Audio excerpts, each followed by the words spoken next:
বিভিন্ন জায়গায় আনাচে কানাচে অলিতে গলিতে এখানে সেখানে ওখানে শোনা যাচ্ছে সব আতঙ্কের গল্প। এমনকি নিউজ টেলিভিশনও দেখাচ্ছে এই একটাই খবর।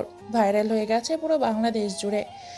বিভিন্ন জায়গায় টুকরো টুকরো খণ্ড খণ্ড মৃতদেহের লাশ খুঁজে পাচ্ছে বাংলাদেশ সেনাবাহিনী, আর্মি বাহিনী, নৌবাহিনী, র্যাব বাহিনী, পুলিশ বাহিনী, সিআইডি বাহিনী। যাদের লাশের টুকরোগুলো খুঁজে পাওয়া যাচ্ছে তাদের এক একজনকে খুব নৃশংস ও ভয়ঙ্কর অত্যাচার করে মেরে ফেলা হয়েছে, যাদের বর্ণনা দিতে গেলে নিজের শরীর থেকে যেন আত্মাটা বেরিয়ে যাচ্ছে। তারপরও বলতে হচ্ছে তাদের এতটাই নৃশংস খণ্ড খণ্ড করে মেরেছে যে তাদের শরীরে কোনো অস্তিত্ব নেই। মেয়েদেরকে এতটাই নৃশংসভাবে মেরেছে যা বলার বাইরে। মেয়েদের ধরে হাত কেটে তাদের যৌনাঙ্গের ভেতর ঢুকিয়ে দিয়েছে। এমনকি বিভিন্ন রাসায়নিক ও ঝালযুক্ত অ্যাসিড এবং কিছু রাসায়নিক ফর্মুলা ইউজ করে তাদেরকে যৌনাঙ্গ নষ্ট করে দিচ্ছে। বিভিন্ন লজ্জাস্থান কেটে ফেলেছে, এমনকি সেই লজ্জাস্থানগুলোকে তারের ভেতরে ঢুকিয়ে রোদে শুকিয়ে দিচ্ছে। পুরুষগুলোকে আরো নৃশংসভাবে হত্যা করেছে। যাদেরকে মেরেছে তাদের একজনেরও পুরুষত্ব কেটেছে, তাদের লজ্জাস্থানে ঢুকিয়ে দিচ্ছে। হাত দুটো কেটে বিভিন্ন লজ্জাস্থান কেটে ফেলেছে, খণ্ড খণ্ড করে ফেলেছে। চোখ দুটো উপড়ে ফেলেছে, ঠোঁটগুলো কেটে উল্টো করে ঝুলিয়ে দিয়েছে। মাথার চামড়া কেটে মস্তক বের করে নিয়েছে। শরীরের ভেতরে থাকা বিভিন্ন অঙ্গ প্রত্যঙ্গ এনে দরজা বন্ধ করে দিয়েছে। কারো কারো মুখের ভেতর থেকে জিহ্বাটা কুকুরের মতো বের করে আছে। সোশ্যাল মিডিয়ায় বিভিন্ন জায়গায় মুহূর্তের মধ্যে সেই খবর ছড়িয়ে পড়ে আতঙ্কের মুখে পুরো বাংলাদেশ। 4টি বিভাগ, 64 ডিস্ট্রিক্ট, 495টি উপজেলা, 652টি থানা, 12টি সিটি কর্পোরেশন, আর 328টি পৌরসভা, 4571টি ইউনিয়ন, 87,191টি গ্রাম বর্তমান ভীষণ আতঙ্কে আছে। চারিদিকে শুধু এই অজানা আগন্তুকের অনুসন্ধান চলছে। তবে এর মধ্যে অবাক করার বিষয় হচ্ছে যে এই পর্যন্ত এই অজানা আগন্তুক যেগুলো মেরেছে তারা প্রত্যেক ব্যক্তি কোনো না কোনো খারাপ কাজের সাথে যুক্ত ছিল। এখনো পর্যন্ত এই অজানা আগন্তুক কোনো খারাপ রেকর্ড পাওয়া যায়নি। তাই তো সাধারণ মানুষ এখনো শান্তিতে আছে, ভয় না পেয়ে খোঁজার চেষ্টা করছে কে এই আগন্তুক। অন্যদিকে এই খবর ছড়িয়ে পড়ার সাথে সাথে কোনো এক ব্যক্তি দৌড়াতে থাকে পাগলের মতো নিজ গন্তব্যের উদ্দেশ্যে। দৌড়াতে দৌড়াতে পৌঁছে যায় নিজ গন্তব্যের উদ্দেশ্যে। গোডাউনে ঝাঁপ ঠেলে ভেতরে প্রবেশ করে হাঁপাতে হাঁপাতে। চেয়ারের উপর বসে থাকা কয়েকজন ব্যক্তি ছেলেটিকে এইভাবে হাঁপাতে দেখে বেশ খানিকটা অবাক হয়। ভ্রু কুঁচকে সেদিকে তাকায় আর বলে ওঠে, কিরে রাব্বু, তুই এভাবে দৌড়াচ্ছিস কেন? আর এভাবে হাঁপাতে হাঁপাতে কোথা থেকে এলি? কি হয়েছে? এই, ওকে কেউ পানি দে তো। রিমন নামে ছেলেটির এই কথা শুনে অপর একটি ছেলে রাব্বু নামের ছেলেটি এক চোখ পানি এনে দেয়। ছেলেটি এক ঢোকে সম্পূর্ণ পানি খেয়ে ফেলে। এখন যেন তার ভেতরে প্রাণ ফিরে এসেছে। ছেলেটি আতঙ্কের সুরে বলে ওঠে, ভাই, সর্বনাশ হয়ে গেছে। আমাদের তো এবার আন্ডারগ্রাউন্ডে যেতে হবে, কেননা দেশে নতুন গ্যাং এসেছে। মানেটা কি? কি বলছিস তুই? নতুন গ্যাং এসেছে মানে? একটু ব্যাপারটা খোলসা করে বল তো শুনি। ভাই, এখনো খবর দেখেননি? সারা বাংলাদেশে এ খবরটা সিরিয়াস হটিয়ে রয়েছে। বাংলাদেশে নতুন একটা গ্যাং এসেছে। গ্যাংটার নাম দেওয়া হয়েছে ভাইরাল গ্যাং। শুনেছি এই গ্যাংটার নামে। এই গ্যাংটা এসেছে তো আমাদের কি? ভাই, এই গ্যাংটা খুঁজে খুঁজে সব সন্ত্রাসীদের হত্যা করছে খুব নৃশংসভাবে। প্রায় কয়েকজনকে মেরে ফেলেছে কয়েক উপজেলা এবং বিভাগীয় পর্যায়ে। আমার তো ভয়ে গলা শুকিয়ে আছে। তাহলে তুই দেখে আয়, এই গ্যাংটার বিষয়ে নতুন খবর নে, তারপর আমাকে জানা। সাবধানে থাকবি আর আন্ডারগ্রাউন্ডে চলে যাবি। একটা শুধু খবর পেয়েছি, গ্যাংটা কোনো বাইরের দেশের এবং খুব শক্তিশালী এবং পাওয়ারফুল, যার কোনো অস্তিত্ব নেই। হঠাৎ আসে আর নিমেষেই চলে যায়। আমি তো গেলাম। এই বলে আর কেউ কোনো কিছু বলার সুযোগ না দিয়ে রাব্বু নামে ছেলেটি চলে যায় সেখান থেকে। শ্রীমন সহ বাকি ছেলেগুলো আন্ডারগ্রাউন্ডে যাওয়ার সিদ্ধান্ত নেয়। অন্যদিকে কলেজের মধ্যে হেলতে দুলতে প্রবেশ করছে একটি ছেলে। পরনে খারাপ কোনো পোশাক না থাকলেও বেশ ভালো পোশাকই আছে। তারপরও কেমন যেন সবার থেকে ভিন্ন লাগছে। কোনো এক এলিয়েন দেশ থেকে বা সে বাংলাদেশের মাটিতে নেমে এসেছে। আর তাকে দেখাচ্ছে অন্য এক গ্রহের প্রাণী। ছেলেটির পরনে আছে হালকা সাদা রঙের একটি টি শার্ট। টি শার্টটি বেশ মানিয়েছে। পরে একটা কালো রঙের প্যান্ট, পায়ে স্যান্ডেল, চোখে চিকন ফ্রেমের চশমা। চুলগুলো ভদ্র ছেলের মতো আছে। দেখতে খ্যাত না লাগলেও ভদ্রঘরের ছেলেই মনে হচ্ছে। খ্যাত খ্যাত দেখতে না হলেও গায়াদের মতো কেমন যেন ছেলেটি। নিজেদের মতো করে ভার্সিটির গেটের ভেতর পা রাখার সাথে সাথে ছেলেটি হাত দিয়ে নিজের চশমাটা নাকের কাছে এনে এদিক ওদিক তাকিয়ে পিছনে তাকিয়ে আবার সামনে হাঁটা ধরে। সামনে পা বাড়িয়েছে, তখন ছেলেটি কোনো কিছুর সাথে হোঁচট খেয়ে পড়ে যায়। পড়ে যাওয়ার সাথে সাথে কোনো কিছু যেন অনুভব করে নিজের সাথে। পুরো কলেজের ছাত্রছাত্রীরা সেদিকে তাকিয়ে আছে হা করে। যে এই দৃশ্য শুধু দৃশ্য নয়, মহাদৃশ্য। ছেলেটিকে ধাক্কা দিয়ে ফেলে দিয়ে উঠে দাঁড়ায় মেয়েটি। হ্যাঁ, ছেলেটি একটি মেঝেতে ধাক্কা খেয়েছে। মেয়েটি উঠে দাঁড়ায়, সাথে সাথে ছেলেটি টি শার্টের কলার ধরে কানের নিচে লাগিয়ে দেয় 2 ঘা। এত জোরে মেরেছে মেয়েটি যেন ছেলেটির পুরো পৃথিবী চারিদিকে ঘুরছে। ওপর থেকে নিচে যেন নামতে থাকে। ছেলেটির কানগুলো ভন ভন করতে থাকে। ছেলেটি নিজের চশমাটাকে খুঁজতে থাকে। তারপর মেয়েটি ছেলেটির চশমাটাকে হাতে নিয়ে পরিয়ে দেয়। তারপর ছেলেটির শার্টের কলার ধরে ঝাক্কাতে ঝাক্কাতে বলে ওঠে, কুত্তার বাচ্চা গাইয়া খেয়েও ভূত কোথাকার! তোর সাহস কি করে হয় আমাকে ধাক্কা দিয়ে ফেলে দেওয়ার? ফেলে দিলি তো দিলি, তারপর আবার তোর ওই নোংরা ঠোঁট দিয়ে আমাকে কিস করলি। ছেলেটি কোনো কথা বলে না। ছেলেটি হা করে সেদিকে তাকিয়ে আছে। নয়ন ভরার দৃষ্টি নয়, মেয়েটিকে নিজের মতো করে ঝাড়ি দিতেই থাকে। ছেলেটি যেন মেয়েটির কথাগুলো কানেই পৌঁছাচ্ছে না। হ্যাঁ, মেয়েটি দেখতে অসম্ভব সুন্দর। ডানাকাটা পরি, ভীষণ মায়াবী এবং সৌন্দর্যে ভরা যেন তার সৌন্দর্য। উজ্জ্বল ফর্সা গায়ের রং, চুলগুলো সিল্কি, টানা টানা চোখ, চিকন পাতলা কালো কুচকুচে তার চোখের ভ্রুগুলো। ঠোঁট দুটো যেন আপেলের মতো, গালগুলো পাকা টমেটোর মতো। ইচ্ছে করছে সারা রাত জড়িয়ে ধরে আদর করে। মেয়ে না হয়ে যদি ছেলে হতাম, সত্যি এখনই তাই করে ফেলতাম। হ্যাঁ, নিজেকে সামলানো বড় মুশকিল। হ্যাঁ, মেয়েটি এতটাই সৌন্দর্যে ভরা, তার সৌন্দর্য। মেয়েটি আর কেউ নয়, ভার্সিটির ডেঞ্জারাস এবং র্যাগিংয়ের লিডার। তার নাম স্মৃতি। স্মৃতি যেমন তার নাম, তেমনই তার রূপ, গুণে, সৌন্দর্যে বাহার। মেয়েটি আবার তার সামনে তুড়ি বাজিয়ে বলে ওঠে। ছেলেটি ভোরের তেজ থেকে ফিরে এসে চারিদিকে হালকা তাকিয়ে পরিস্থিতি বুঝে ওঠে। আসলে আপু সরি, আমি দেখতে পাইনি কেউ আমাকে ল্যাং মারে আর আমি আপনার উপরে পড়ে যাই। চুপ বেটা খচ্চর! সুন্দরী মেয়ে আর টাকাওয়ালা বড়লোক বাপের একমাত্র মেয়ে দেখলেই গায়ে হোমিও খেতে ইচ্ছে করে, তাই না? আজকে তোকে বোঝাবো এই স্মৃতি কি জিনিস। স্মৃতির শাস্তিগুলো তুই সারা জীবন স্মৃতি হিসেবে রেখে দিবি।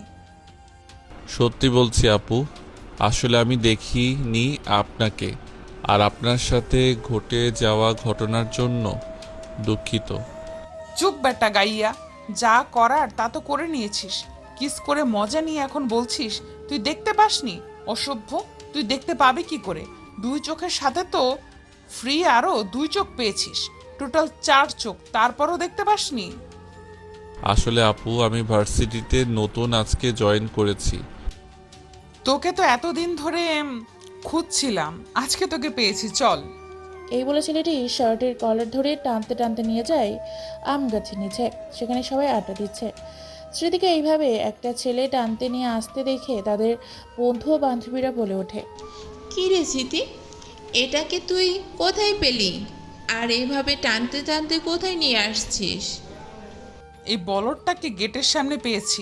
ওর সাহস হয় কি করে আমাকে কিস করার? তাই তাহলে আজকে তো সেই মজা হবে। চল আর দেরি না করে শুরু করে দেই। একদম ঠিক বলেছিস।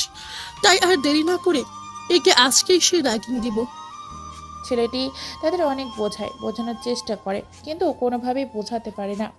এরপর মেয়েগুলো মুচকি হাসতে থাকে। তারপর বলে ওঠে, আচ্ছা শোন, আজকে কি কি শাস্তি দেওয়া যায় বলতো? শোন, ওকে আজকে অন্য র্যাগিং করব। ওর শরীর থেকে সমস্ত কাপড় খুলে নিয়ে খালি গায়ে পুরো ভার্সিটি ঘোরাবি। আর হ্যাঁ, তার সাথে সে যেহেতু তোকে লিপ কিস করেছে, সেই জন্য তুই তাকে লিপস্টিকের চিহ্ন এঁকে দিবি তার সারা শরীরে। হ্যাঁ, এইটা অবশ্য তুই ভালোই বলেছিস। চল তাহলে শুরু হয়ে যাক। এই বলে কয়েকটা ছেলে এসে মানিককে পেছন থেকে জাপটে ধরে। তারপর আখি, রুহি আর স্মৃতি ছেলেটিকে পরনে থাকা টি শার্টটা খুলে ফেলে। তারপর লিপস্টিক এনে মাখিয়ে দেয় পুরো শরীরে। সবাই হাসতে থাকে।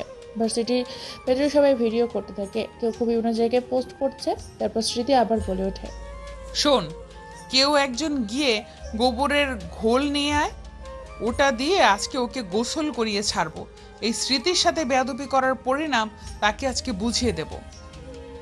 স্মৃতির কথা মতো কেউ একজন গিয়ে গোবরের গোলা নিয়ে এসে আর তারপর ঢেলে দেয় মানিকের মাথায়। মানিক কোনো কিছু বলতে পারে না, চুপচাপ সবকিছু সহ্য করে নেয়। এদিকে সব মিলিয়ে তারা হাসতে থাকে। তারপর ওরাধুরা মারতে শুরু করে। মারতে মারতে প্রায় অনেক জায়গায় ফাটিয়ে ফেলেছে। তারপর তারা যাওয়ার সময় বলে ওঠে, আমি স্মৃতি, ভালো করে চিনে রাখ, কখনো আমার সাথে লাগতে আসবি না, না হলে বুঝিয়ে দেব স্মৃতির শাস্তিগুলো ভোলা যায় না, স্মৃতি হিসেবে থেকে যায়।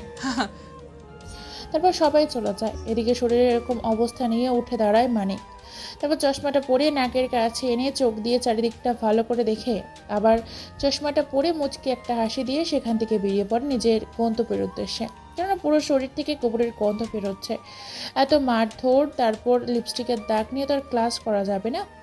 সেখানে এক মুহূর্ত দাঁড়িয়ে নিজের বাড়ির উদ্দেশ্যে রওনা দেয়। রাস্তা দিয়ে যাওয়ার সময় সবাই তার দিকে হা করে তাকিয়েছিল, যেন সে কোন এক এলিয়েন, কোন এক অন্য গ্রহ থেকে বাংলাদেশের মাটিতে চলে এসেছে। সবাই হা করে সেদিকে তাকিয়ে আছে। মানিক আর কোনো দিকে না তাকিয়ে সোজা নিজের বাড়ির উদ্দেশ্যে রওনা দেয়। কয়েক মিনিটের মধ্যে বাড়ির মধ্যে পৌঁছে যায়। বাড়ির সামনে যেতে না যেতেই দারোয়ান গেট খুলে দেয়। তারপর ভেতরে প্রবেশ করে মানিক। তারপর মানিক ফ্রেশ হয়ে হালকা কিছু খাওয়া দাওয়া করে ঘুম দেয়। সন্ধ্যা 6টা বাজে।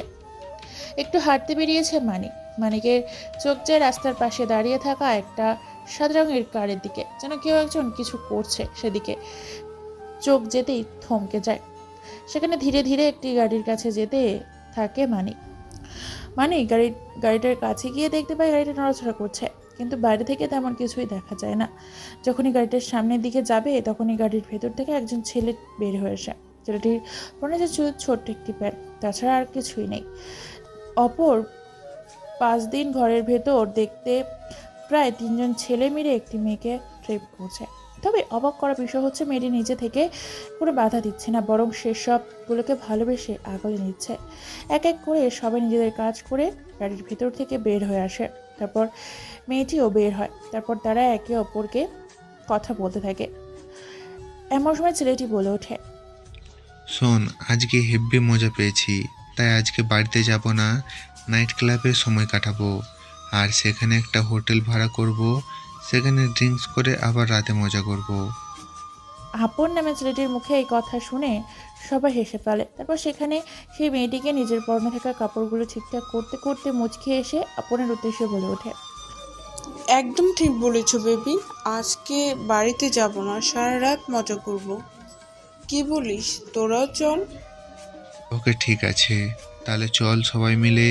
সিদ্দিকি, রুবেল, রবিউল, দোলোয়ার, তোরা দেরি করছিস কেন? গাড়িতে চড়ে বস, আর আমি মজা নিতে নিতে যাই। এতক্ষণ ধরে মজা নিলে তারপরেও তোমার মজা নেওয়া বাকি আছে। তারপর তারা গাড়ি নিয়ে রওনা দেয়, চলে যায় নিজের মতো করে। গাড়িতে যেতে যেতে আপন আর বেবি নামের মেয়েটি আরও নোংরামি করতে থাকে। গাড়িটার একটা ছবি আর কিছু পিক তুলে ছেলেগুলোর পুরো ডিটেলস পাঠিয়ে দেয় কোনো এক নাম্বারে। তারপর মুচকি এসে মানিক সেখান থেকে চলে যায়। বাড়িতে গিয়ে ফ্রেশ হয়ে পড়তে বসে। রাত 1টা বাজে। চারিদিকে শুনশান ও নির্জন। বাড়ির ভেতর থেকে বের হয় কোনো এক হায়নারূপী ক্ষুধার্ত এক হায়না, যাকে চেনা যায় না, যাকে দেখা সম্ভব কিন্তু চেনা অসম্ভব। আগন্তুকটি বাড়ির মেইন গেট খুলে রাস্তায় বের হয়ে সাথে সাথে একটা লাল রঙের কোটি কোটি টাকা দামের লাক্সারি গাড়ি এসে থামে। তারপর একজন বডিগার্ড গাড়ির দরজা খুলে দেয়। আগন্তুকটি গাড়ির ভেতর বসে পড়ে। গাড়িটা মুহূর্তের মধ্যে চোখের পলকে নিমেষেই মিলিয়ে যায় এই রাতের জ্যোৎস্না আলোতে। গাড়িটি চলছে নিজের গন্তব্যের উদ্দেশ্যে। চলে আসে কয়েক মুহূর্তের মধ্যে তার নিজের গন্তব্যের উদ্দেশ্যে। গাড়িটা পার্কিং করে একটা হোটেলের সামনে। তারপর গাড়ি থেকে নেমে একই স্টাইলে বের হয়। হোটেলের ভেতরে প্রবেশ করে কোনো কথা ছাড়া। ম্যানেজার ভয়ে সবকিছু বলে দেয়। চলে যায় আবার নিজের গন্তব্যের উদ্দেশ্যে। পুরো হোটেলের চারদিক ঘিরে রাখা হয়েছে তারা লোকজন দিয়ে। ট্রুপের ভেতর কয়েকজন মিলে অর্ধ উলঙ্গ হয়ে বেশ তৃপ্তি করে মজা নিচ্ছে একটা মেয়ের সাথে। মেয়েটির পরম সুখ নিচ্ছে। ছেলেগুলোর কাছ থেকে। যখন রুমের ভেতর প্রায় 10 থেকে 12 জন ভেতরে প্রবেশ করে তখন তারা লজ্জা আর ভয়ে যেভাবে পাচ্ছে সেভাবে লুকিয়ে পড়ছে। মেয়েটি বাথরুমে লুকিয়ে পড়ে। ছেলেগুলো যা পাচ্ছে তা দিয়ে নিজেদেরকে পেঁচিয়ে নেয়।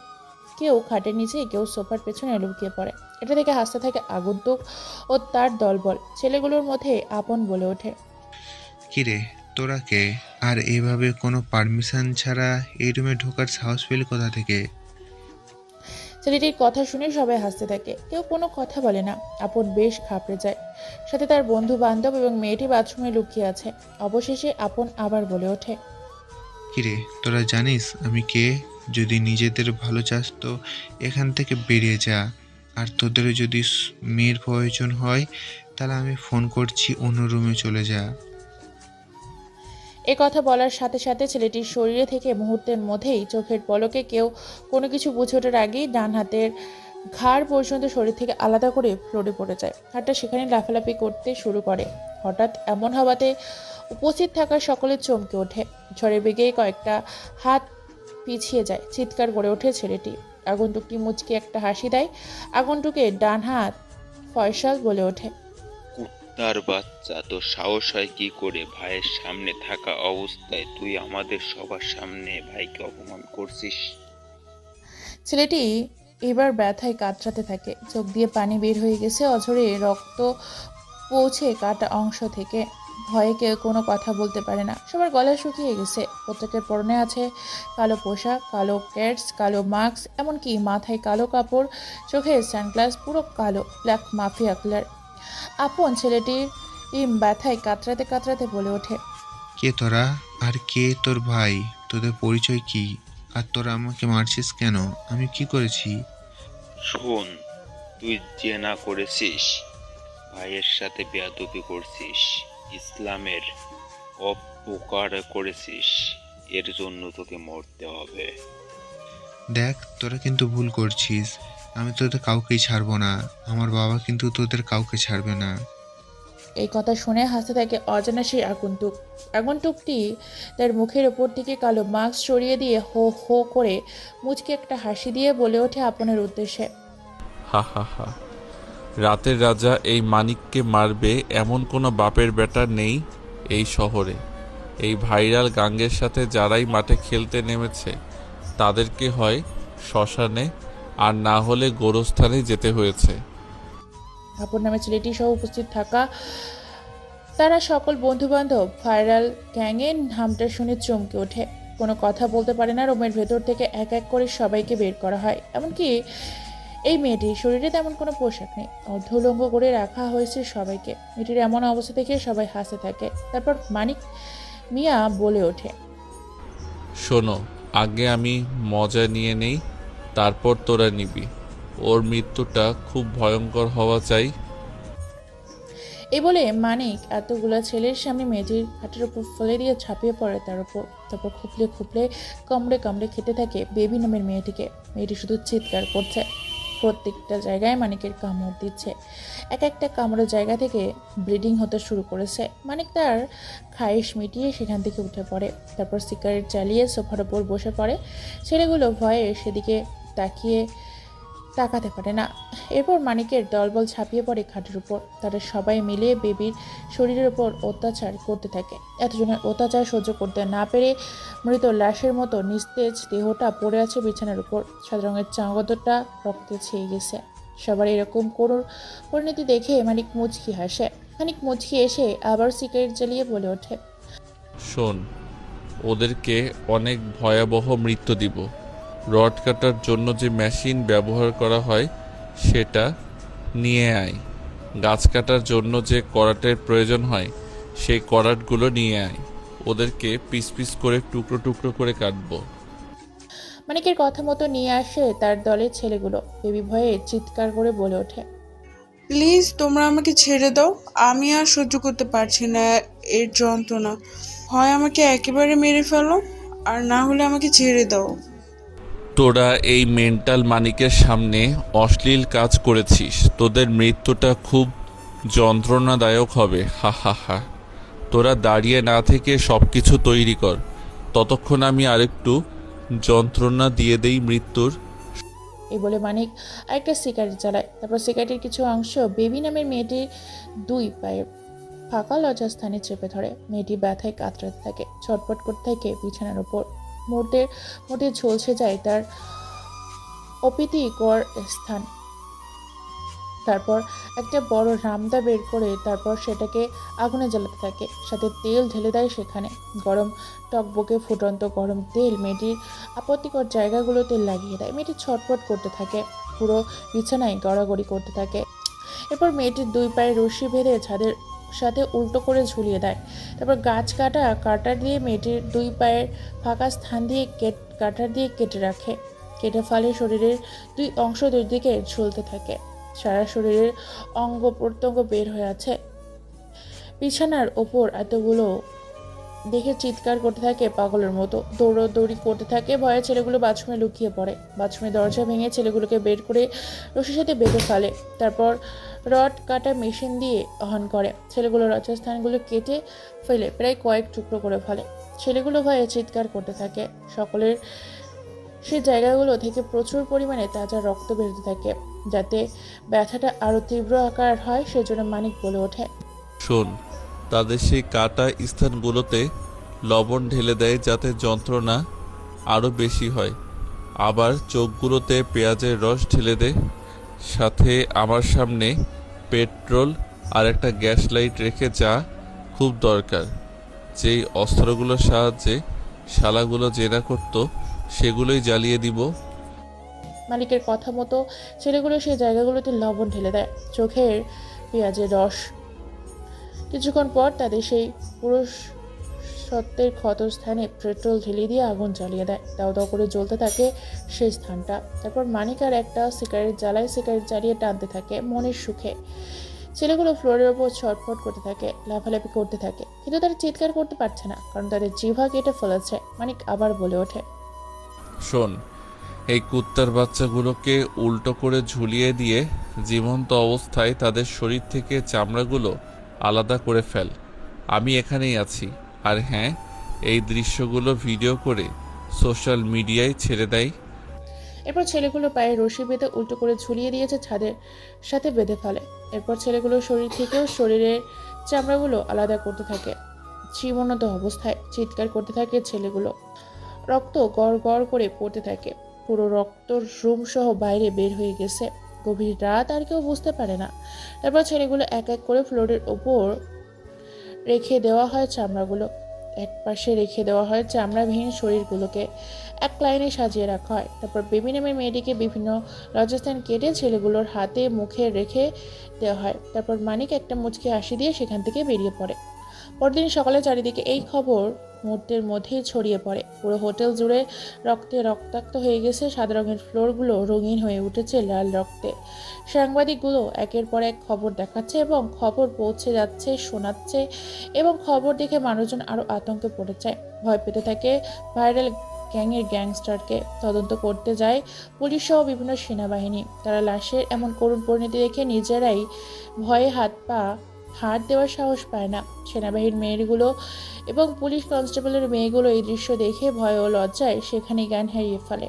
অনেক কষ্ট করে সবকিছু এক জায়গায় করে পাঠিয়ে দেওয়া হয় ফরেন্সিক ল্যাবরেটরিতে। বিভিন্ন খবরের কাগজে আজকের শিরোনাম ও হেডলাইট এই আজকের একটাই খবর, যেটা মুহূর্তের মধ্যেই বাংলাদেশ সহ আশেপাশে বিভিন্ন দেশগুলোতে ছড়িয়ে পড়ে। আতঙ্কে পুড়ে যায় এই ভাইরাল গ্যাংকে নিয়ে। তদন্ত শেষ, এই খবর এখনও সাংবাদিক নানাভাবে প্রচার করতে থাকে। তারপর পুরো হোটেল বন্ধ করার নির্দেশ দিয়ে সেখান থেকে চলে যায়। সকাল 9টা বাজে। একই দিনের মতো আজকেও বেরিয়েছে মানিক ভার্সিটির উদ্দেশ্যে। হ্যাঁ, এই মানিক কে? তাহলে পরিচয়টা করিয়ে আনি চলো। মানিক সেই যে কিনা রাতের আধারে বের হয়ে হায়না বেশি মানুষকে খুবলে খুবলে খেতে থাকে। মানিক হলো বাংলাদেশ সহ প্রায় 48টির বেশি দেশের আন্ডারগ্রাউন্ডের রাজা, যারা তার আন্ডারে কাজ করে। বিভিন্ন কর্মকর্তা, এমনকি যার নাম শুনলে আবছা গুন্ডাগুলো ভয়ে তাদের স্থান ত্যাগ করতে বাধ্য হয়ে যায়। মানিক দেখতে 6 ফুট 4 ইঞ্চি, বেশ স্বাস্থ্যবান, বিশাল আকারে দেহ, সবাই শ্যামলা বর্ণের হয়ে থাকে। কিন্তু এই মানিক একদম ভিন্ন। ভিনদেশীদের মতো উজ্জ্বল ফর্সা, দুধ হালতা গায়ের রং তার, সাদা ধবধবে তার শরীরের চামড়া, বেশ দেখতে স্মার্ট এবং স্টাইলিশ একটি ছেলে।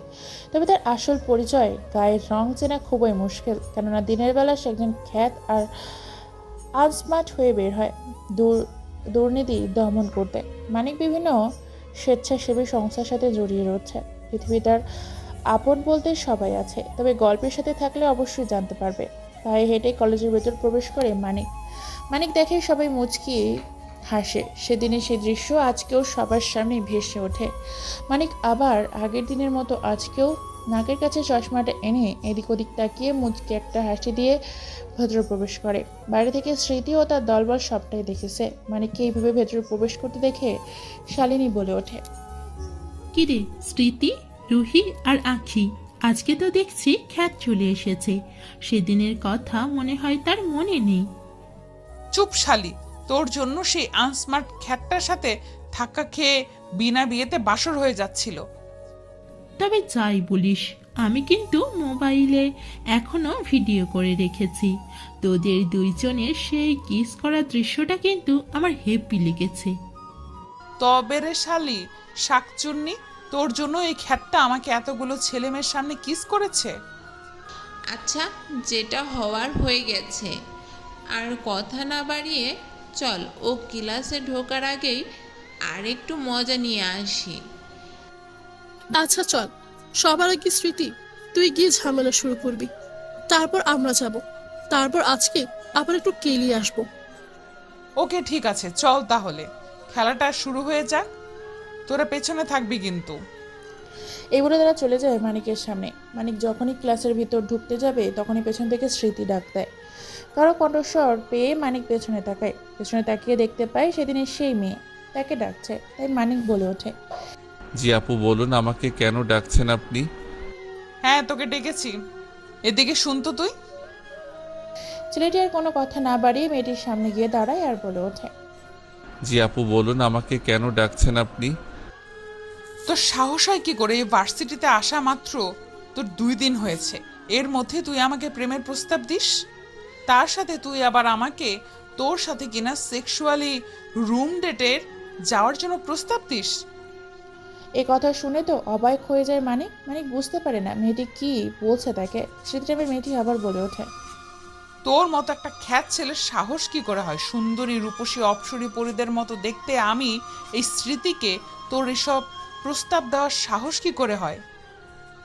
আপু, আমি সত্যি বলছি, আমি কোনো কিছু জানি না।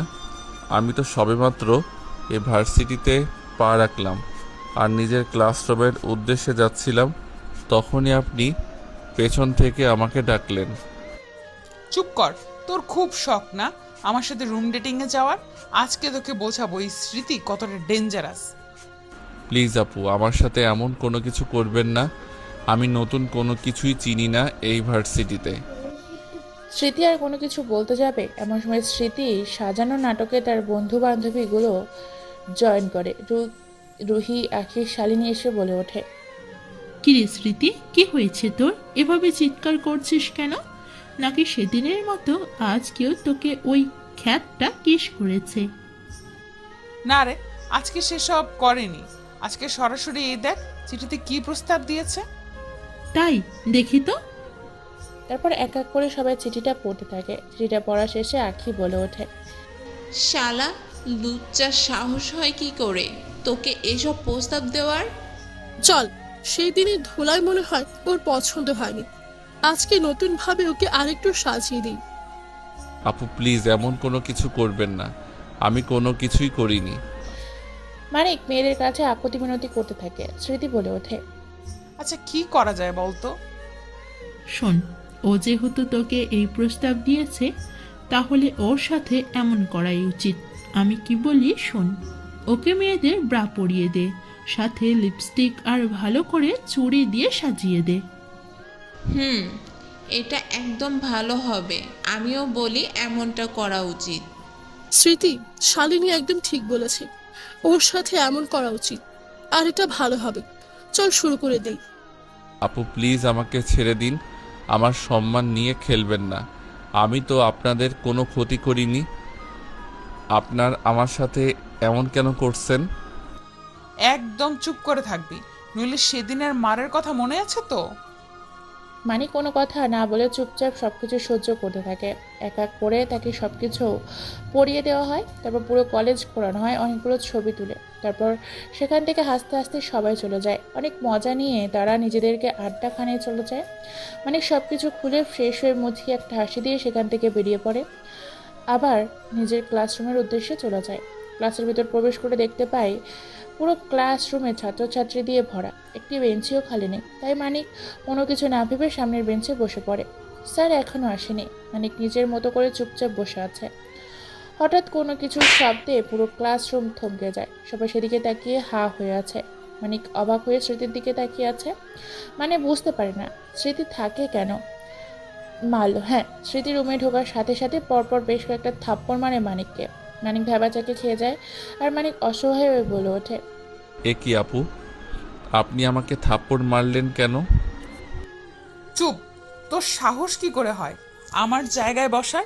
তুই জানিস না এই জায়গায় আমি বসি? স্মৃতি যেখানে বসে সেখানে তোর মতো একটা ফকির বসার সাহস পায় কোথা থেকে?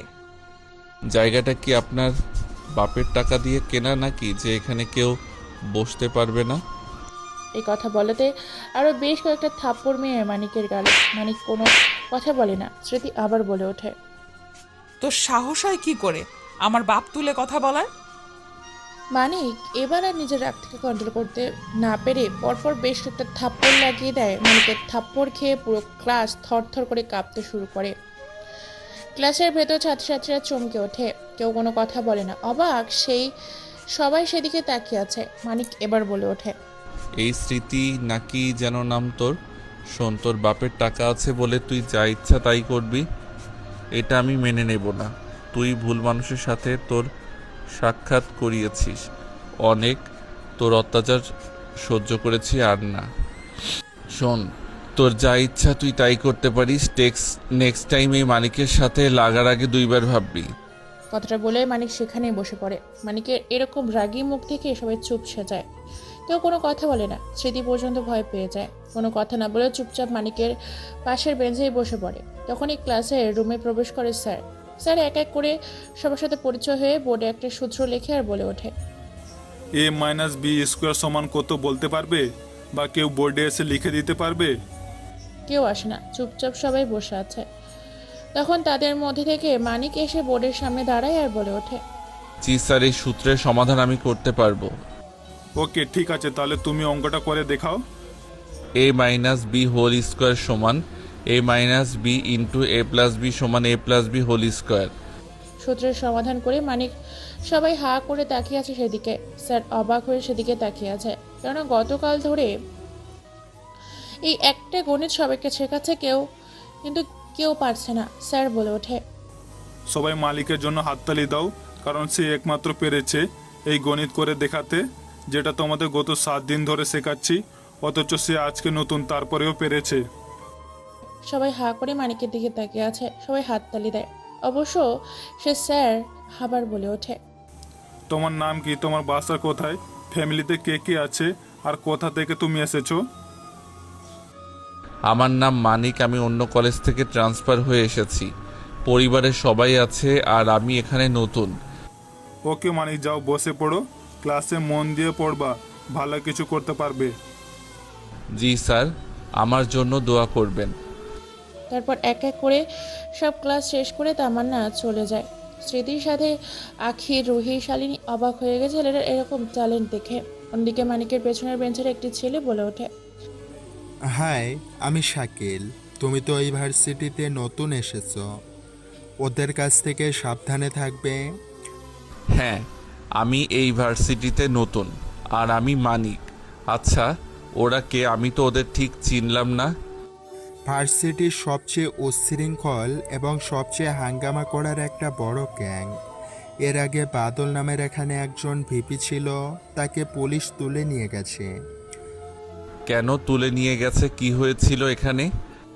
তেমন কিছু না, ও ছিল সবচেয়ে উচ্ছৃঙ্খল। বাদলের একটা গ্যাং ছিল যেটা সবাইকে উত্ত্যক্ত করত, কাউকে শান্তিতে থাকতে দিত না, উচ্ছৃঙ্খল করত সব জায়গায়, কেউ তার উপরে কথা বলতে পারতো না।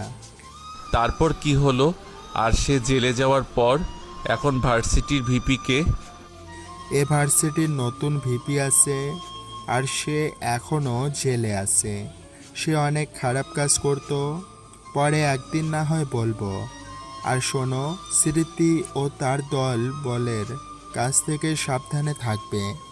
তারা সুযোগ পেলে র্যাগিং করে। ওকে, ঠিক আছে। তারপর দেখতে দেখতে কলেজ ছুটি হয়ে যায়। তারা নিজেরা নিজেদের গন্তব্যের উদ্দেশ্যে চলে যায়। মানে গুটি গুটি পায়ে রিক্সা নিয়ে বাজার ছেড়ে নিজের বাড়ির উদ্দেশ্যে রওনা দেয়। বেশ খানিকটা পথ পায়ে হেঁটে চলে আসে একটা বাড়ির সামনে। বাড়ির সামনে আসতেই গেট খুলে দেয়। ভিতরে প্রবেশ করে মানিক। দরজার সামনে কলিং বেল বাজাতে ভেতর থেকে কেউ একজন দরজা খুলে দেয়। মানিক আর কোনো দিকে না তাকিয়ে সোজা নিজের রুমে চলে যায়। ফ্রেশ হয়ে হালকা কিছু খেয়ে একটা ঘুম দেয়। এক ঘুমে সন্ধ্যা 7টা। মাগরিবের নামাজ পড়ে সন্ধ্যায় বেরিয়েছে পায়চারি করতে। এমন সময় সে দেখতে পায় আজকে কেমন যেন রাস্তাটা ফাঁকা ফাঁকা লাগছে, শুনশান লাগছে। সেদিকে মন না দিয়ে নিজের মতো করে হাঁটতে থাকে। পকেটে থাকা ফোনটা হঠাৎ করে বেজে ওঠে। ফোনের স্ক্রিনে তাকিয়ে দেখতে পায় তার কাছের লোক ফয়সাল তাকে ফোন করেছে। ফোনটা রিসিভ করার সাথে সাথে বলে ওঠে, হ্যাঁ ফয়সাল, বল, কোনো খবর পেলি তাদের বিষয়ে? না ভাই, এখনো কোনো খবর পাইনি। তবে হ্যাঁ, বাদল নামের সেই ছেলেটি এখনো জেলে আছে, আর সে কিছুদিনের মধ্যেই জেল থেকে ছাড়া পাবে। রেহান ও তার দলবল এখনো এই শহরে আছে, কিন্তু কোনো জায়গায় আছে সেটা এখনো খুঁজে বের করতে পারিনি। আচ্ছা, বাঁধন নামের ছেলেটির সম্বন্ধে তুই কি কি জানতে পেরেছিস?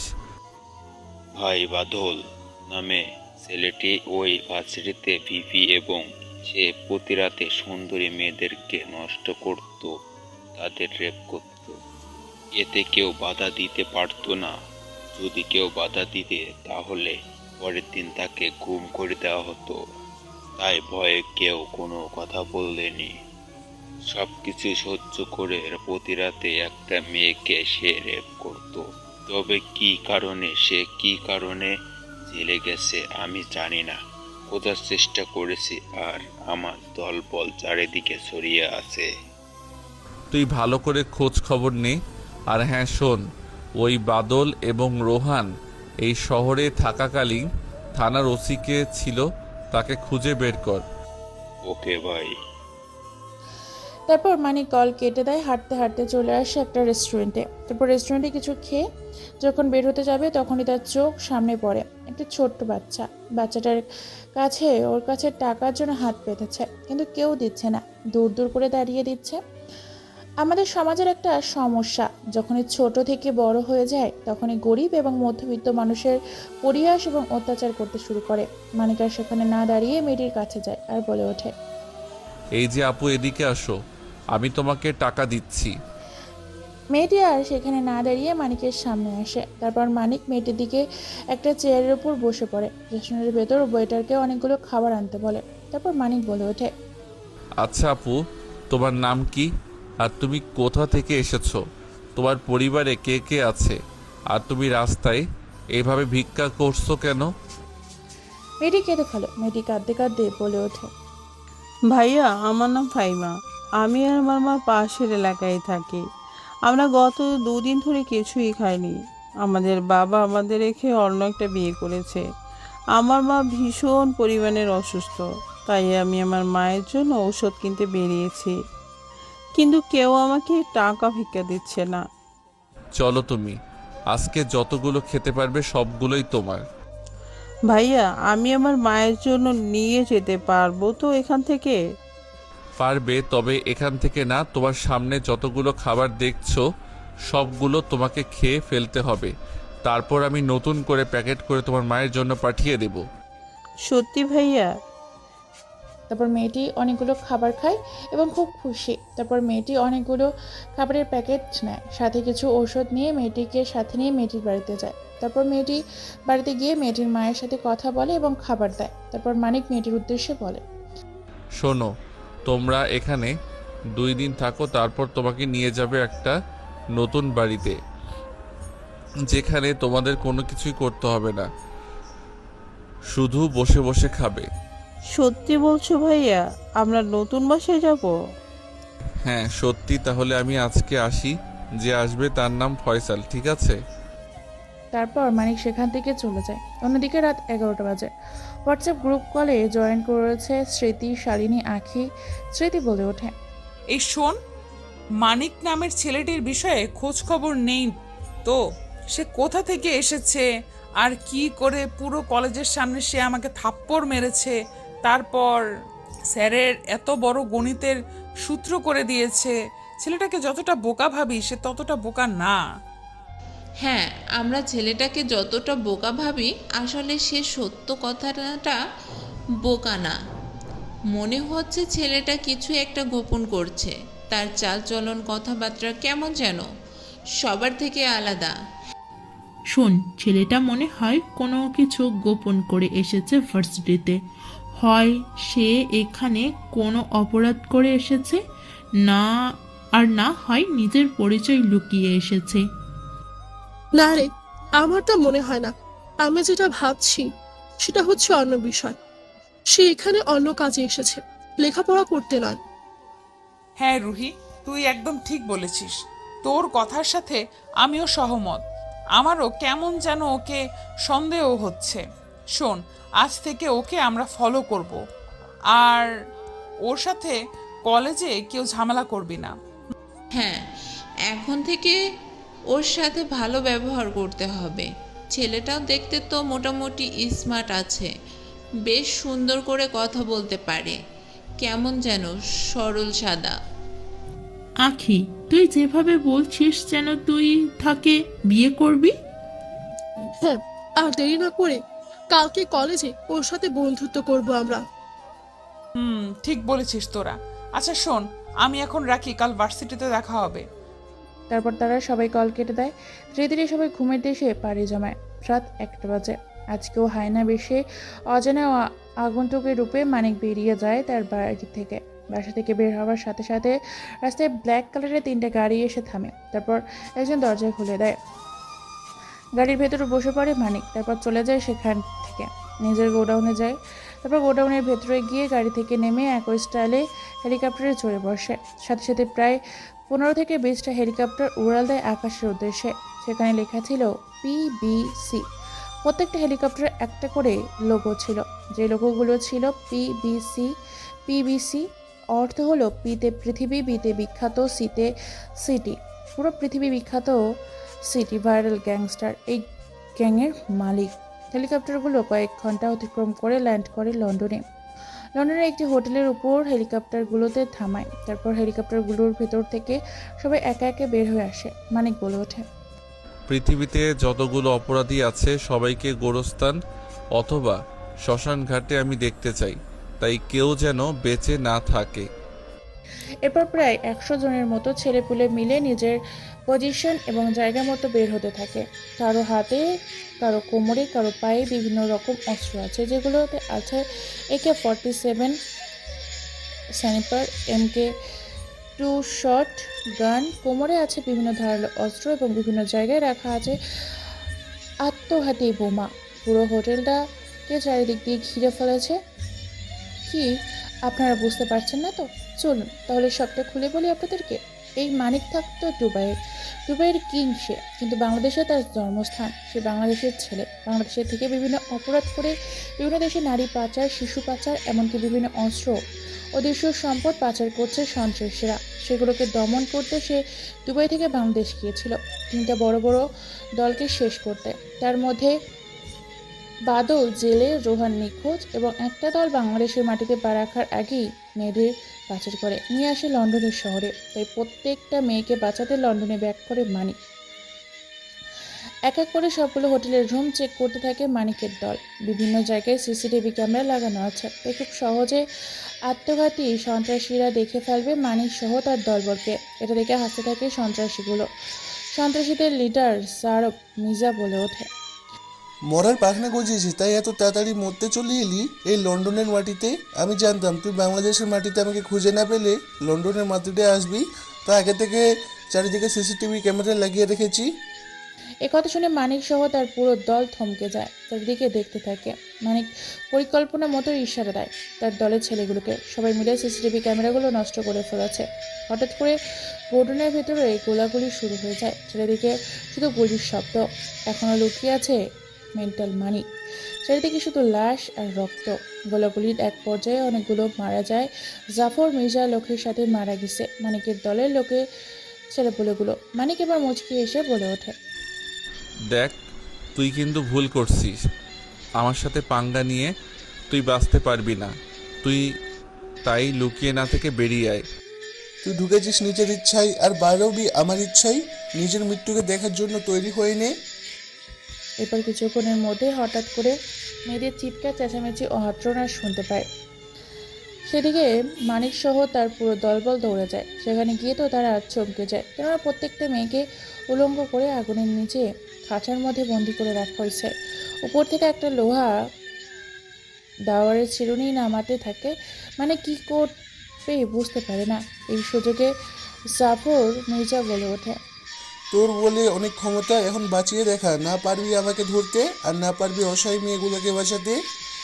হা হা হা, মেয়েগুলোকে তো আমি ঠিক বাঁচাবো, কিন্তু আমি ভাবছি তোর কি হবে, কারণ তোকে তো আমার হাতে ধরা পড়তেই হবে। এই বলে পাশের একটা আলমারিতে লাথি মারে, সাথে সাথে আলমারি ভেঙে একটা দরজা বের হয়ে আসে। তারপর দরজা ভেঙে ভেতরে প্রবেশ করে আর হাসতে থাকে মানিক। চমকে যায় জাফর মির্জা। কেউ কোনো কিছু বুঝে ওঠার আগেই জাফর গুলি চালায়, কিন্তু গুলি করলেও নিশানা ভুল ছিল, তাই সবাই বেঁচে যায়। জাফর কোনো কিছু করে ওঠার আগেই তাকে ধরে বেঁধে ফেলেছে আর তার হাতগুলোকে রুহার খাঁচায় বন্দি করে উলঙ্গ মেয়েগুলোকে বাঁচায় মানিক।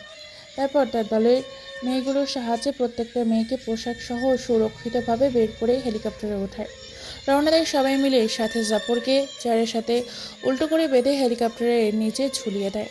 জাফর মির্জা তার জিহ্বাটা বের করে উল্টো হয়ে ঝুলতে ঝুলতে বাংলাদেশে চলে আসে। তারা আস্তে আস্তে ভোর 5টা বেজে যায়। সব কিছু ঠিকঠাক করে মেয়েদেরকে থানার সামনে রেখে চলে যায় মানিক সহ তার দলবল। খবরটা মুহূর্তের মধ্যে চারিদিকে ছড়িয়ে পড়ে। সাংবাদিকগুলো একের পর এক খবর প্রচার করতে থাকে। আরও ভাইরাল গ্যাংয়ের একটা পাগলামো গ্যাংস্টারের পাগলামি দেখল। ভয়ে আন্ডারওয়ার্ল্ডের সন্ত্রাসীরা গুরু এখন থেকে চলে যাচ্ছে। অন্যদিকে রোহানের লোক রিমন ও রাপু আটকে আছে, কেননা রোহন হচ্ছে আন্ডারগ্রাউন্ডের দ্বিতীয় সন্ত্রাসী। বাংলাদেশের সবাই জানে রোহানের ডান হাত হচ্ছে রিমনের ডান হাত হচ্ছে রাপু, তাই তারা ভীষণ আতঙ্কের উপর আছে। রিমন বলে ওঠে, রাব্বু শোন, আমরা আজকেই এই শহর থেকে চলে যাব, আর থাকা যাবে না এ শহরে। রাত 12টার পরে আমাদের ফ্লাইট করে মালয়েশিয়ার উদ্দেশ্যে রওনা দিতে হবে। বস আন্ডারগ্রাউন্ডে চলে গেছে, ফোন রিসিভ করছে না। ভাই, আমি তো আগেই বলেছিলাম যে এই ভাইরাল গ্যাংটা শুধু গ্যাংস্টার নয়, বরং শীর্ষ সন্ত্রাসী এবং কুখ্যাত মাফিয়া মানিক ভাইয়ের গ্যাং, যাকে আজ পর্যন্ত কেউ দেখেনি, যাকে দেখার জন্য অনেকগুলো গোয়েন্দা বের করা হয়েছে, কিন্তু কেউ আজ পর্যন্ত খুঁজে বের করতে পারেনি। আমি সবটা জানি তো, তাই তো বলতেছি, আর দেরি না করে আজকেই টিকিট কেটে নে। আমাদের ফ্লাইটগুলোতে আমরা আজকেই চলে যাব। ওকে, ঠিক আছে ভাই, আমি সবাইকে সতর্ক করে দিচ্ছি, সবাই যেন নিজেরা নিজেদের মতো করে আন্ডারগ্রাউন্ডে চলে যায়। এরপর তারা কথোপকথনের মধ্যে দিয়ে সময় পার করে দেখতে দেখতে সকাল 8টা বেজে যায়। আজকে ভার্সিটিতে যাবে না মানে শরীর ভীষণ ক্লান্ত, অনেক ধকল গেছে রাতে মিশনে গিয়ে, তাই সে আজকে শুধু সারাদিন ঘুমাবে। তারপর সন্ধ্যার পর জাফর মির্জা সহ আরও কিছু আত্মঘাতীর ঘায়েল করবে। ঘুমাতে থাকে মানিক। ওদিকে ভার্সিটির সময় হয়ে গেছে। একে একে করে সবাই ভার্সিটিতে ভেতর প্রবেশ করে। স্মৃতিও তার দলবল মানিকের সাথে বন্ধুত্ব করবে বলে সবাই সেখানে অপেক্ষা করতে থাকে, কিন্তু গেট দিয়ে একের পর এক সবাই ভেতর প্রবেশ করলেও মানিক এখন আসে না। এটা দেখে স্মৃতি বলে ওঠে, শোন, আমার মনে হয় না যে ওই ছেলেটা আজকে আসবে। চল ক্লাসে চলে যাই, কালকে আসলে না হয় ওর সাথে বন্ধুত্ব করব। হ্যাঁ, ঠিক বলেছিস। আজকে তাহলে আমরা চলে যাই। আমার মনে হয় না যে সে আসবে। আচ্ছা শোন, তোরা যা, আমি একটু শালিকের সাথে দেখা করে আসি। কেন আমাকে যেতে বলেছে শুনে আসি। হ্যাঁ যা, ভালো করে দেখা করে আসিস, আর পারলে আলতো করে কয়েকটা লিপ কিস করে চলে আসিস। এটা শুনে সবাই হো হো করে হাসতে থাকে।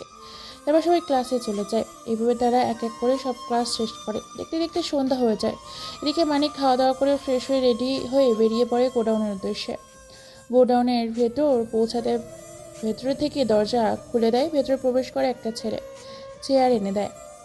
জাফর মির্জাদের সামনে চেয়ার নিয়ে বসে পড়ে। মুচকি এসে বলে ওঠে মানিক, কিরে কুত্তার বাচ্চা, তোকে বারবার আমি সতর্ক করেছিলাম, কিন্তু তুই আমার কথা শুনলি না।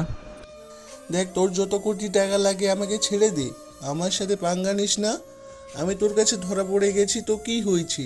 এখানে কিন্তু বাইরের এলাকায় আমার অসংখ্য ছেলেপেলে ঘুরে বেড়াচ্ছে। এটা শুনে পাশের একটা কাচের গ্লাস হাতে নিয়ে মুখের ভেতর ঢুকিয়ে দেয়। তারপর পা দিয়ে লাঠি মারার সাথে সাথে কাচের গ্লাস ভেঙে মুখের ভেতর কাচের টুকরোগুলো চারিদিক দিয়ে বের হয়ে আসে। গল গল করে রক্ত বের হতে থাকে। এটা দেখে মুচকি হেসে মানিক বলে ওঠে, তুই আমার বাংলাদেশের মেয়েগুলোকে বিভিন্নভাবে পাচার করে বিদেশিদের সাথে 18+ ভিডিও করে কোটি কোটি টাকা খাওয়াবি, এটা কি করে ভাবলি তুই? এই মানিক থাকতে সেটা কোনোদিন সম্ভব নয়। তোকে তো এখানে জীবন্ত জ্বালিয়ে দেব। দেখ, তোকে এখনো সুযোগ দিচ্ছি, সময় থাকতে আমাকে ছেড়ে দে। কেননা আমরা শুধু একজন না, আমাদের সাথে আরও অনেক কাজ করি। আমি বললে তোরা কেউ বাঁচবি না, তোদের কাউকে ওরা ছাড়বে না। নাইজেরিয়ার সেই শেফা মেয়েটাকে নিয়ে আসো। মানিকের কথা মতো শেফাকে নিয়ে আসা হয়। শেফাকে দেখে চমকে যায় জাফর মির্জা। কেননা শেফা মেয়েটা একটা খাটটা জায়গা একাই নিয়ে নেবে, এতটাই মোটা আর তাজা। মেয়েটার এক হাতে হারিয়ে যাবে জাফর মির্জা, যার ওজন প্রায় 789 কেজি। মানিক বলে ওঠে, সাফা শোনাও, ততক্ষণ অবধি এর সাথে সেক্সুয়াল সম্পর্ক করবে যতক্ষণ না সে নিজেই নিজের গলায় ছুরি চালাচ্ছে। এরপর শেফা মেয়েটিকে ঝাঁপিয়ে পড়ে জাফর মির্জার ওপর। জাফর মির্জা মেয়েটার পেটের মধ্যে হারিয়ে যায়, খুঁজে পাওয়া যায় না তার অস্তিত্ব। শেফা নিজের মতো করে ভোগ করতে থাকে জাফর মির্জাকে। জাফর মির্জা ভয়ে আতঙ্কে যেন জীবন যায় যায়, ভয়ে পুরো বিছানা নোংরা করে ফেলেছে। এটা দেখে শেফা নামের মেয়েটা মির্জা জাফরের 2 পা ধরে উল্টো করে ঝুলিয়ে দেয়। কাপড় যেভাবে আশ্রাতে আশ্রাতে ধৌত করা হয়, ঠিক সেভাবে জাফর মির্জাকে ধোলাই করছে। শরীর ফেটে মাথা মগজগুলো বেরিয়ে আসছে। জীবনটাই সেখানে শেষ হয়ে যায়। এরপর পেট্রোল ঢেলে দিয়ে আগুন জ্বালিয়ে দেয়। দেখতে দেখতে রাত হয়ে আসে। সকালে নতুন পরিবেশে, নতুন সময়ে, নতুন রঙে রঙিন হয়ে ওঠে স্মার্ট হয়ে আজকে গুটি গুটি পায়ে কলেজের উদ্দেশ্যে রওনা দেয় মানিক। মানিক চারদিকটা ভালো করে দেখে কেউ নেই। তারপর মানিক কলেজের ভেতর প্রবেশ করে একটা আম গাছের নিচে যায়, সেখানে বসে থাকে। সেখানে কিছুক্ষণের মধ্যে এসে উপস্থিত হয় শাকিল। তারপর শাকিল আর সে একে অপরের কথা বলতে থাকে নিজেদের মধ্যে। এরই মধ্যে সেখানে উপস্থিত হয় 4 জন বান্ধবী। আর সে 4 জন বান্ধবী আর কেউ না, সেটা হচ্ছে স্মৃতি, রুহি, ময়সা আর আখি। রুহি গিয়ে শাকিলের পাশে বসে, স্মৃতি গিয়ে মানিকের পাশে।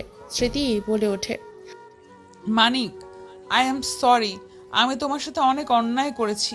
প্লিজ তুমি কিছু মনে করিও না, আমরা কি বন্ধু হতে পারি? মানিক সহ শাকিল এ কথা শুনে অবাক হয়ে যায়। অবাক হয়ে সেদিকে তাকিয়ে থাকে। মানিক আর শাকিল তাদের দিকে এইভাবে তাকাচ্ছে দেখে এবার স্মৃতি আবার বলে ওঠে, কি হলো? তুমি কোনো কিছু বলছো না যে? দেখো, আমরা সত্যি বলছি, তোমার সাথে ওরকম ব্যবহার করার জন্য আমরা দুঃখিত। আমাকে তোমাদের বন্ধু হতে পারি? না আপু, আমরা এমনি ভালো আছি, আমাদের আর বন্ধুর প্রয়োজন নেই। তুই চুপ কর বাদরের বাচ্চা, না হলে তোর মুখ ভেঙে দিব বলছি। শাকিল ভয়ে চুপ হয়ে যায়। এটা দেখে মানিক বলে ওঠে, দেখুন, আপনারা খুব ডেঞ্জারাস এবং ভয়ানক। আপনাদের থেকে দূরে থাকাই আমাদের জন্য মঙ্গল। আর আমার কোনো বন্ধুর প্রয়োজন নেই। আমি কারোর সাথে বন্ধুত্ব করতে চাই না, আমি এমনি ভালো আছি। প্লিজ মানিক, না করিও না। তোমার বন্ধু হতে পারলে আমরা নিজেকে হয়তো সংশোধন করার একটা সুযোগ পাবো। কথায় আছে না, সৎসঙ্গে স্বর্গবাস আর অসৎসঙ্গে সর্বনাশ। কিন্তু আপনারা যে নিজেকে পরিবর্তন করতে চাচ্ছেন, এটার প্রমাণ কি? আপনারা এই ভার্সিটির সবচেয়ে উচ্ছৃঙ্খল। আপনাদের থেকে দূরে থাকাই আমাদের মঙ্গল। তারপর মানিক আর কোনো কথা না বলে সেখান থেকে চলে যায় নিজের ক্লাসে, কি বসে পড়ে। তারপর স্যার এসে সেদিনের মতো আজকেও পড়াতে থাকে। এক এক করে সমস্ত পড়ার নোট করে তারপর দেখতে দেখতে সম্পূর্ণ ক্লাস শেষ করে ক্যান্টিনের উদ্দেশ্যে বেরিয়ে পড়ে তারা। অন্যদিকে আবার স্মৃতি ও তার দলবল আবার এসে বিরক্ত করতে থাকে মানিক ও শাকিলকে। বোঝাতে থাকে যেন তারা বন্ধুত্ব করে, তাদের সাথে নানাভাবে বোঝাতে থাকে, এমনকি অনেকবার সরিও বলেছে, কিন্তু কোনোভাবেই কাজ হচ্ছে না। তারা কোনোভাবেই রাজি না। ক্যান্টিনের সময় প্রায় শেষের দিকে, এমন সময় হঠাৎ কলেজের গেট দিয়ে প্রায় সকলের চোখ যায় কলেজের গেটের দিকে। তাকিয়ে তো সবাই চমকে যায়, যে যার মতো ক্যান্টিন ছেড়ে নিজেদের গন্তব্যের উদ্দেশ্যে রওনা দিয়েছে। মুহূর্তের মধ্যেই পুরো মাঠ খালি হয়ে যায়, কেননা মাঠের মধ্যে প্রবেশ করেছে প্রায় 10 থেকে 12টি বাইক। হ্যাঁ, সবাই সেদিকে হা করে তাকিয়ে আছে। বাইকগুলোর ওপর থেকে প্রায় বেশ কিছু ছেলে পেলে নেমে আসে, ক্যান্টিনের উদ্দেশ্যে রওনা দেয়। আর ক্যান্টিনে আছে স্মৃতি, রুহি, শালিনী, আখি, মানিক, শাকিল। তাছাড়া সবাই নিজেদের মতো আড়াল হয়ে নিয়েছে। হ্যাঁ, বাইকগুলো থেকে নেমে সোজা ক্যান্টিনের উদ্দেশ্যে রওনা দেয় ছেলেগুলো। ছেলেগুলো আর কেউ না, ছেলেগুলো হচ্ছে বাদল ও তার দলবল। বাদলকে আজ সকলে ছেড়ে দেওয়া হয়েছে, ছাড়ার সাথে সাথে সে আজকে কলেজে এসে চলে এসেছে। অনেকদিন পর জেল থেকে বেরিয়েছে, সোজা চলে আসে স্মৃতির কাছে। তারপর স্মৃতির সামনে চেয়ারে বসে পড়ে। সিগারেট জ্বালিয়ে মুচকি এসে বলে ওঠে, কি সুইটার্ট, কেমন আছো? অনেকদিন তোমার সাথে দেখা হয় না, রোম্যান্সও করা হয় না, তাই জেল থেকে বের হয়ে তোমার সাথে একটু রোম্যান্স করতে এলাম। স্মৃতি কোনো কথা বলে না, চুপচাপ সেখানে দাঁড়িয়ে আছে। সবাই হা করে সেদিকে তাকিয়ে আছে। স্মৃতি অবাক হয়ে গেছে বাদলকে এখানে দেখে। বাদল স্মৃতির এমন অবস্থা দেখে আবার মুচকি এসে বলে ওঠে, অবাক হয়ে লাভ নেই, আগে তো শুধু ডিস্টার্ব করতাম, এবার সরাসরি বিয়ে করব, তারপর তোমার সাথে বাসর শুরু করব। আর বাসর করার জন্য কিন্তু আমি আগে থেকেই অনেক কিছু করে রেখেছি। তোমার সাথে বাসর রাতে কি করব সেটাও প্রোগ্রাম করে রেখেছি। ভেবে রেখেছি খোলামেলা জঙ্গলে নিয়ে গিয়ে তোমার সাথে বাসর করব। সবাই সেদিকে হা করে তাকিয়ে আছে। মানিক বুঝতে পারে না কে এই ছেলেটা আর কি বলছে। তখনই মানিকের ফোনে কিছু মেসেজ আসে। মেসেজগুলো পড়ে সে বুঝে ফেলে এটাই বাদল। এটা দেখে মুচকে একটা হাসি দেয় মানিক। স্মৃতি বলে ওঠে, কুত্তার বাচ্চা, তোর এতদিন জেলের ভাত খেয়েও বাসর করার শখ মেটেনি, তবে এবার তুই জেলে না, বরং কোনো শ্মশান ঘাট অথবা কবরস্থানে যাবি লাশ হয়ে। কে মারবে আমাকে? তুই মারবি আমাকে? হা হা হা। সুইটার্ট আসো, তোমাকে একটু আদর করি সবার সামনে।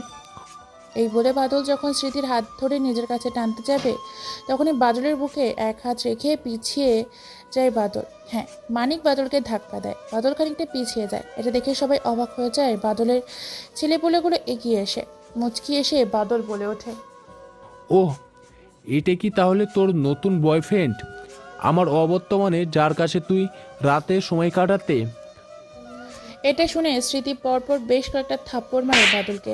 থাপ্পড় খেয়ে বাদল হিংস্র পাগলা কুত্তার মতো স্মৃতির দিকে তেড়ে আসতে থাকে। মানিক আবার বাধা দেয় বাদলকে। তারপর মানিক বলে ওঠে, আরে ভাই, এত উত্তেজিত হচ্ছে কেন? আগে নিজেদের মধ্যে কথা বলে নেই, তারপরে না হয়। আরে কুত্তার বাচ্চা, তুই এই বাদলের কাজে নাক গলার সাহস পাই কোথা থেকে? মরার পাংখা গজাইছে নাকি তোর? এ কথা শুনে মানিক পাগলের মতো করে হাসতে থাকে, এদিক ওদিক তাকাতে থাকে, চেয়ারে বসে থাকে। তারপর হাসতে হাসতে উচ্চ স্বরে মানিকের এরকম হঠাৎ আচরণ দেখে অবাক হয়ে যায় সবাই। বাদল বুঝতে পারে না সে এমন কি হাসির কথা বলল। মানিক এবার নিজের হাসিটা থামিয়ে বলে ওঠে, মৃত্যুকে ভয় করলে তো আজ এই পর্যন্ত আসতে পারতাম না, বরং মৃত্যুকে ভয় না করে মৃত্যু দেখাটাকে পছন্দ করি। আজকে বুঝি তুই আমার হাতে খুন হতে চলেছিস? ভেবেছিলাম জেল থেকে বের হয়ে তেমন আর কাটাকাটি করব না, মালটাকে নিয়ে শুধু মজা করব ঘরে বসে, কিন্তু তুই বুঝি আমার সাদা হাতটা লাল রক্তে রঙিন করতে চলেছি। আরে ভাই, এত রেগে গেলে চলবে? সময় বলে দিবে কার মৃত্যু কখন আর কোথায় হবে। এই, তোরা দাঁড়িয়ে না থেকে কুত্তার বাচ্চাটাকে উলঙ্গ করে পুরো মাঠ ঘোরা। সবাই ভেবে নিয়েছে আজকে মানিকের এখানেই শেষ দিন। যখনই তার দলের ছেলেগুলো মানিককে ধরতে আসবে, তখনই হঠাৎ করে কোত্থেকে যেন ঝড়ের বেগে রকেটের গতিতে বিদ্যুতের প্রহারে পরপর বেশ কয়েকটা গরম বুলেট এসে কপাল ফেট করে এফোর ওপর ছিটকে পড়ে কয়েকটা ছেলে। হঠাৎ করে এমন হওয়াতে চমকে ওঠে বাদল সহ উপস্থিত থাকা সকলে। ছেলেগুলোর নিথর দেহটা মাটিতে লুটিয়ে পড়ে। বাদল আরো কিছু বলতে যাবে তার আগে আরো বেশ কয়েকটা গরম বুলেট এসে ছেলেগুলোর মাথা ভেদ করে ফেলে মাটিতে লুটিয়ে পড়ে ছেলেগুলোর নিথর দেহগুলো। সবাই অবাক হয়ে তাকিয়ে আছে।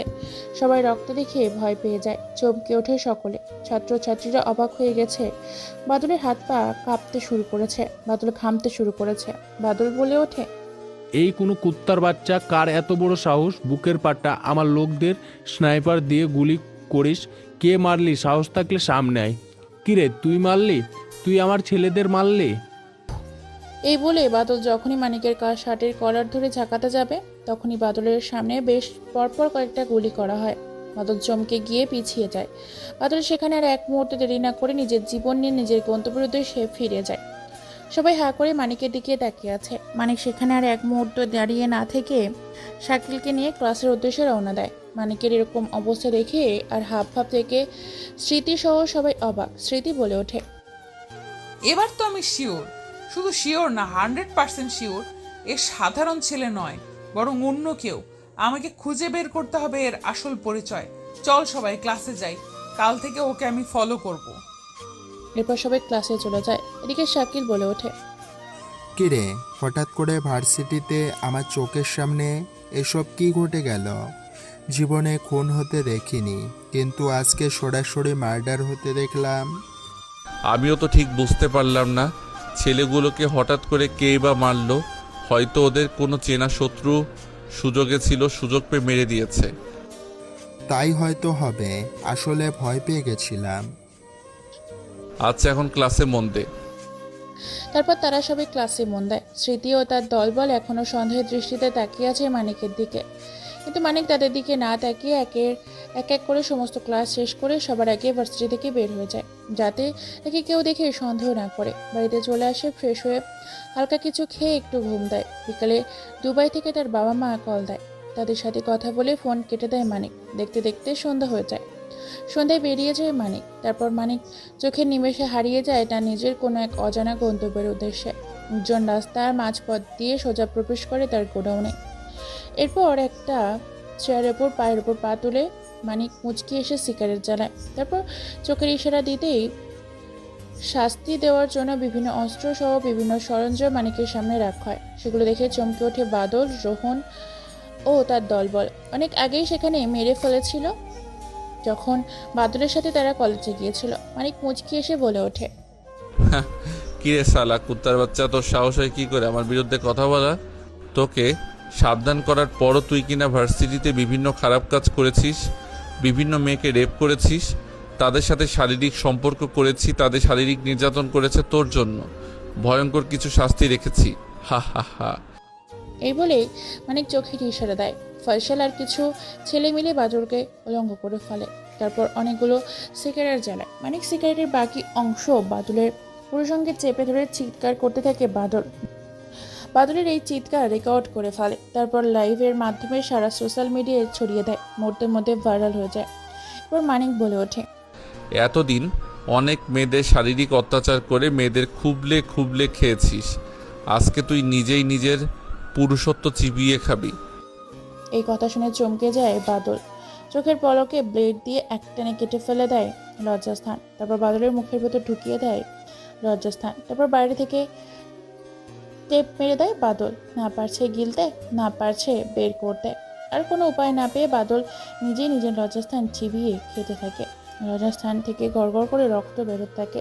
মানিক আবার বলে ওঠে, শোন, মোটা দেখে একটা গরম লোহা ভালো করে গরম করে লাল টকটকে করে ফেল, তারপর আমাকে দেন। ওইটা ওর পাছার ভিতরে লুকিয়ে মাথার মগজ দিক দিয়ে বের করব।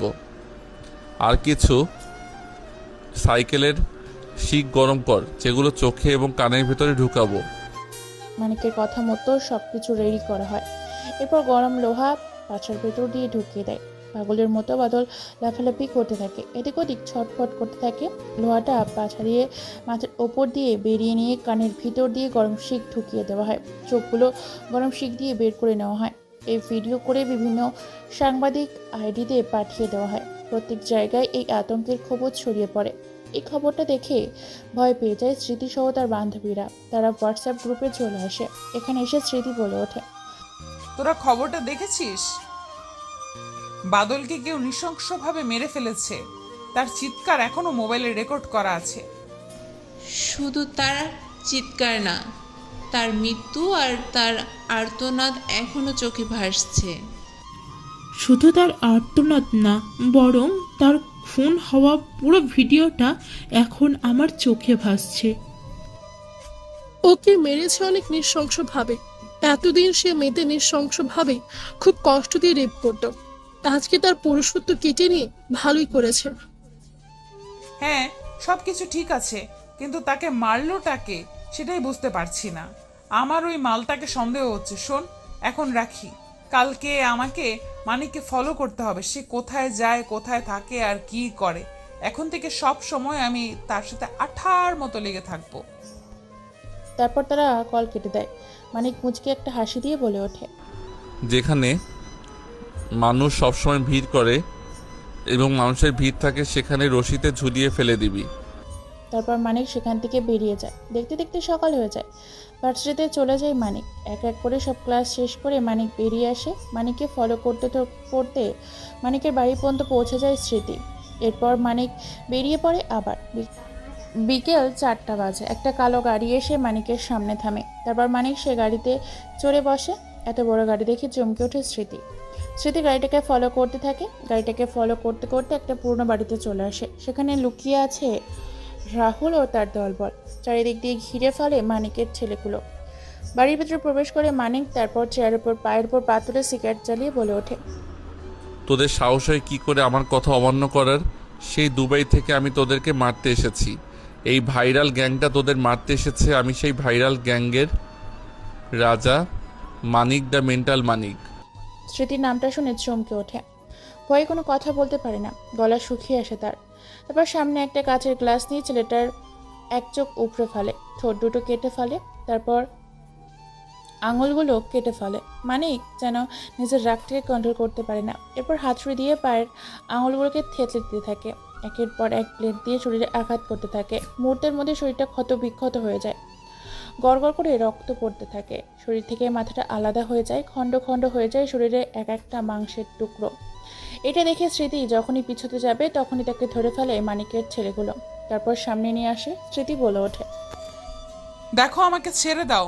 আমি পুলিশকে সব কিছু বলে দিব যে তুমি আসলে ভাইরাল গ্যাংয়ের গ্যাংস্টার, দ্য মেন্টাল মানিক। এই মানিককে আজ পর্যন্ত কেউ চিনতে পারেনি আর চিনতে পারবেও না। যারা দেখেছে তারা শ্মশান ঘাটে, না হলে কবরস্থানে। প্লিজ, তোমরা আমাকে যেতে দাও। আমি কাউকে কিচ্ছু বলবো না।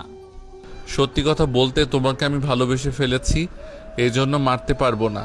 তাছাড়া আমাকে আমার বাবা মা বিয়ের জন্য চাপ দিচ্ছে, আর এখন আমি তোমাকে বিয়ে করব কারণ আমি তোমাকে প্রথম দেখায় ভালোবেসে ফেলেছি। যেহেতু মারতে পারবো না, সেজন্য তোমাকে আমি আমার বউ করে আমার বাড়িতে নিয়ে যাব। তোর মতো একটা খুনির বউ আমি কোনোদিন হব না, মরে গেলেও না। তুই একটা খুনি, সন্ত্রাসী আর আসামি, গ্যাংস্টার, কিলার।